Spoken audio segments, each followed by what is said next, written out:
अतिथि महोदय से अनुरोध है कि हैदराबाद मुक्ति दिवस परेड के ऐतिहासिक अवसर पर उपस्थित जन समूह को अपने आशीर्वचन प्रदान करने की कृपा करें। माननीय मुख्य अतिथि महोदय।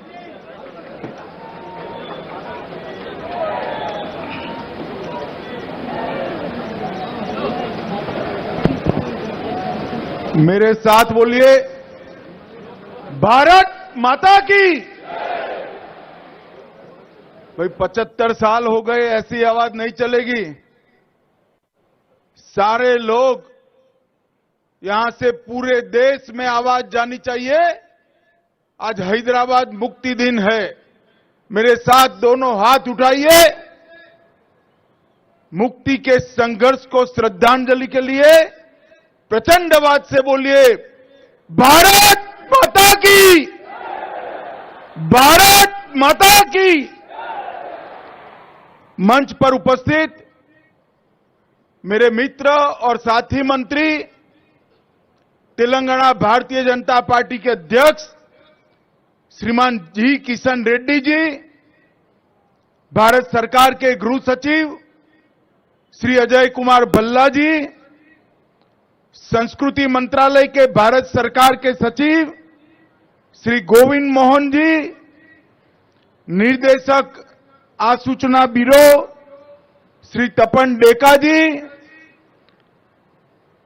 सीआरपीएफ के डीजी डॉक्टर सुजोय लाल थाउजन जी, एसएसबी की डीजी श्रीमती रश्मि शुक्ला जी, आज जिन्होंने शिस्तबद्ध और शौर्य से प्रेरित परेड का प्रदर्शन किया है, सीआरपीएफ और सीआईएसएफ के मेरे प्यारे जवान भाइयों बहनों, उपस्थित सभी पैरामिलिट्री फोर्सेस के परिवारजनों और तेलंगाना के प्यारे भाइयों बहनों, आप सभी को तेलंगाना मुक्ति दिन की मैं बहुत बहुत शुभकामनाएं देना चाहता हूं और बहुत बहुत बधाई देना चाहता हूं।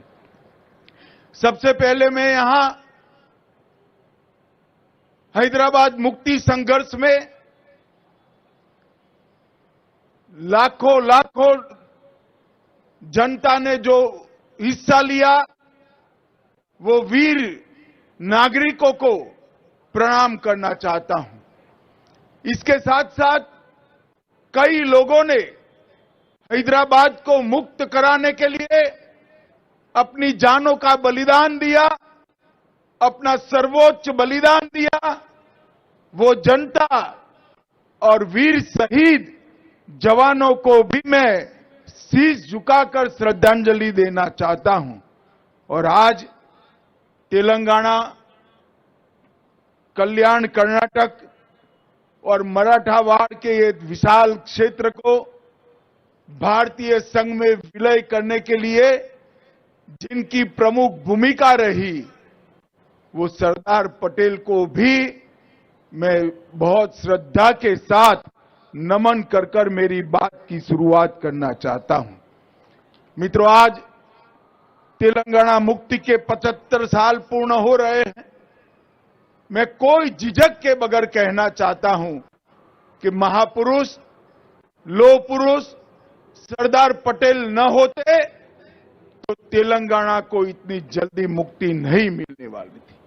वो सरदार पटेल ही थे जिन्होंने सारी चीजों को ठुकराकर सर्वप्रथम राष्ट्र सर्वप्रथम के सिद्धांत को चरितार्थ कर हैदराबाद पुलिस एक्शन की डिजाइन की और उसको खून का कतरा बहाए बगैर निजाम के रजाकारों की सेना को सरेंडर कराने का साहस दिखाया। सरदार पटेल और केएम मुंशी की ये युति ने, ये जोड़ी ने तेलंगाना क्षेत्र के, कर्नाटक के बीदर क्षेत्र के और मराठावाड़ा के विशाल क्षेत्र को हमारे महान देश के साथ जोड़ने का काम किया। इसके साथ साथ तेलंगाना मुक्ति के लिए स्वामी रामतीर्थ एस चेन्ना रेड्डी, नरसिम्हा राव, साइक बंदगी, केवी नरसिम्हा राव, विद्याधर गुरु, पंडित केशव कोरटकर और इसके साथ साथ अनाबेरी प्रभाकर राव, वद्दम येल्ला रेड्डी, रवि नारायण रेड्डी, बरुगुला रामकृष्ण राव, कलोजी नारायण राव, दिगंबर राव, वामन राव नाइक और श्री वाघमरे को भी मैं मन से श्रद्धांजलि देना चाहता हूं। मित्रों, अभी अभी देश ने अपनी आजादी का रामकृष्ण राव, कलोजी नारायण राव, दिगंबर राव, वामन राव नाइक और श्री वाघमरे को भी मैं मन से श्रद्धांजलि देना चाहता हूं। मित्रों, अभी अभी देश ने अपने आजादी का महोत्सव मनाया और आज तेलंगाना मुक्ति का दिन है। अंग्रेजों के गुलामी से मुक्ति के बाद, समग्र देश आजाद होने के बाद 399 दिन तक यहां पर क्रूर निजाम का शासन रहा और ये 399 दिन, 400 दिन समग्र तेलंगाना क्षेत्र की जनता के लिए नरक की यातनाओं से भी कठिन दिन थे। सरदार पटेल ने इस क्षेत्र की जनता की भावनाओं को सम्मान देते हुए 400वें दिन पर इस क्षेत्र को आजाद किया। कई संगठनों ने संघर्ष किया। आर्य समाज, हिंदू महासभा, उस्मानिया यूनिवर्सिटी में छेड़ा गया वंदे मातरम आंदोलन, बीदर क्षेत्र के किसानों द्वारा रचे गए लोक संघर्ष के गीत और आंदोलन और युवाओं ने साथ में मिलकर तेलंगाना मुक्ति का जो आंदोलन किया था उसको अंतिम स्वरूप देने का काम हमारे श्रद्धेय लौह पुरुष सरदार पटेल ने किया। मित्रों, जैसा किशन जी ने बताया, 75 साल तक देश की किसी सरकार ने इस महान दिन को, इसकी ऐतिहासिक स्मृति को हमारी युवा पीढ़ी को याद कराने के लिए कार्यक्रम की रचना नहीं की। तुष्टीकरण की नीति के कारण हमेशा वो डरते रहे और तेलंगाना मुक्ति दिन मनाने की सिलसिला नहीं शुरू हुआ। मैं देश के प्रधानमंत्री नरेंद्र मोदी जी को बहुत बहुत साधुवाद और बधाई देना चाहता हूं कि 17 सितंबर को गत वर्ष जब 75 साल हुए, उन्होंने एक नई परंपरा शुरू की। 17 सितंबर को सांस्कृतिक मंत्रालय तेलंगाना विमोचन दिन मनाएगा और वो महान शहीदों को श्रद्धांजलि देकर हमारे नई पीढ़ी को ये संघर्ष की याद दिलाएगा। मित्रों, इसके पीछे हमारे 3 उद्देश्य हैं। एक, नए पीढ़ी को, बालकों को, किशोरों को ये महान संघर्ष की याद दिलाना और देशभक्ति के संस्कार से सिंचित करना। दूसरा, उन शहीदों को श्रद्धांजलि देना जिन्होंने हैदराबाद मुक्ति के लिए काम किया। और तीसरा, अपने आप को राष्ट्र को पुनः समर्पित करना कि शहीदों ने जो स्वप्न देखे थे, इस प्रकार के राष्ट्र की निर्मित के लिए हम आगे बढ़े। आज यहां पर एसएसबी इब्राहिम पट्टन के पारिवारिक आवास का वर्चुअल शिलान्यास हुआ है। एसएसबी की फोर्स में काम करने वाले दक्षिण भारत के सारे जवानों के परिवारों के लिए एक नई शुरुआत है और मैं आशा करता हूं उससे परिवारजनों के जीवन में काफी सुलभता आएगी, सुगमता आएगी और सुविधा युक्त जीवन ये जी पाएंगे। आज यहां पर प्रसिद्ध पत्रकार और शहीद शोएबुल्ला खान और रामजी गोंड दोनों की स्मृति में डाक टिकट भी जारी किए गए हैं और आज यहां दिव्यांग भाइयों और बहनों को भी बैटरी से चालित ट्राइसिकल का वितरण भी करने वाले हैं, क्योंकि आज हमारे प्रिय प्रधानमंत्री नरेंद्र मोदी जी का जन्मदिन है और उसको हम सेवा दिन के रूप में भी मनाते हैं। आज ही के दिन मोदी जी का जन्म हुआ और विगत 9 वर्षों में आजादी के लिए संघर्ष करने वाले हमारे आजादी के नेताओं ने जो स्वप्न देखे थे, वो भारत के निर्माण के लिए मोदी जी के नेतृत्व में देश बहुत आगे बढ़ चुका है। 11वें स्थान पर जो रही थी हमारी अर्थव्यवस्था 2014 में, वो आज 5वें स्थान पर आई। चंद्रयान पहुंचाने वाला भारत विश्व में चौथा देश बना है और G20 के माध्यम से भारत की संस्कृति, भारत की कला, भारत के खान पान, भारत की वेशभूषा, भाषाएं, ये सभी को विश्व के अंदर प्रसिद्ध करने का काम हमारे सम्माननीय प्रधानमंत्री ने किया है। इसके साथ साथ अफ्रीकन यूनियन को G20 में शामिल कर G20 को G21 में परिवर्तित करने का काम भी हमारे प्रधानमंत्री जी ने किया है। आतंकवाद, क्लाइमेट चेंज और अर्थव्यवस्था के बारे में मोदी जी का दृष्टिकोण समग्र विश्व के नेतृत्व ने आज स्वीकारा है और वो वैश्विक एजेंडा के रूप में दिल्ली डिक्लेरेशन से प्रस्तावित हुआ है।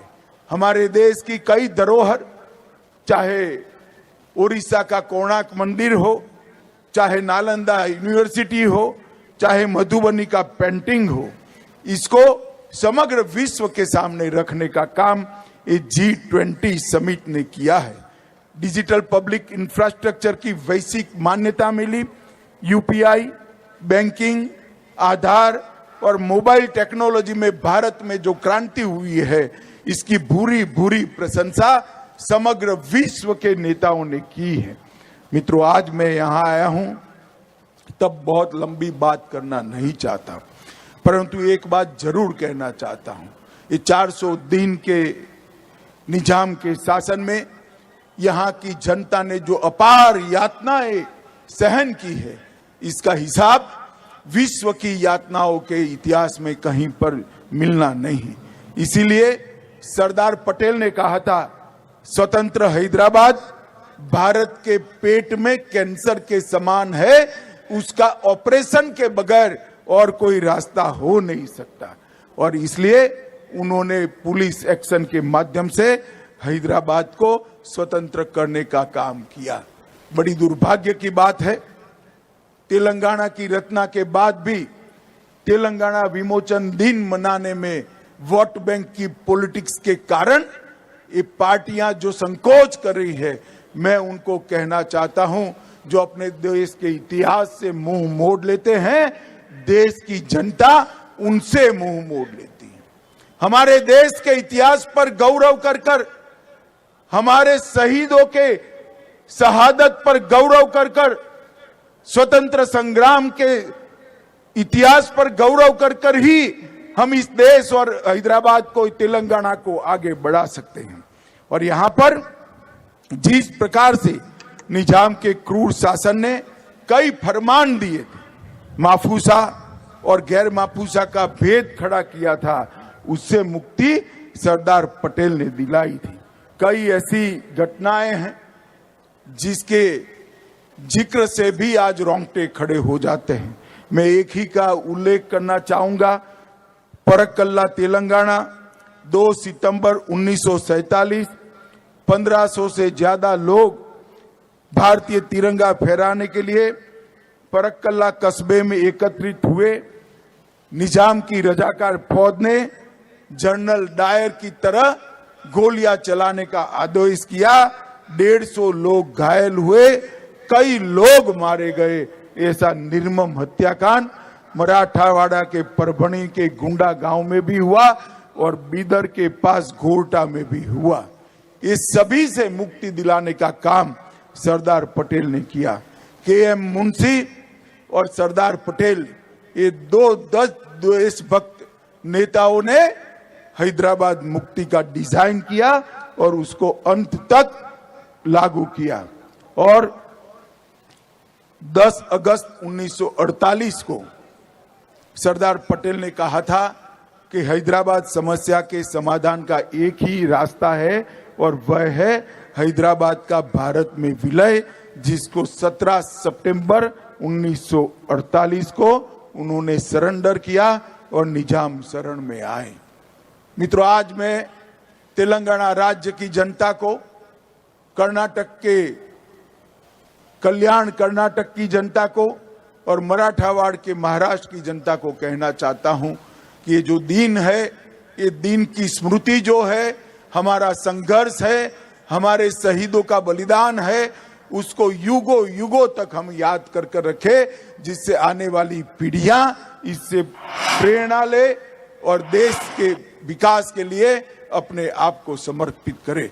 अंत में मैं फिर से एक बार सरदार वल्लभ भाई पटेल, के.एम. मुंशी और जिन जिन सभी महान आत्माओं ने इस देश के लिए, हैदराबाद मुक्ति के लिए बलिदान दिया, वो सबको प्रणाम कर कर मेरी वाणी को विराम देता हूं।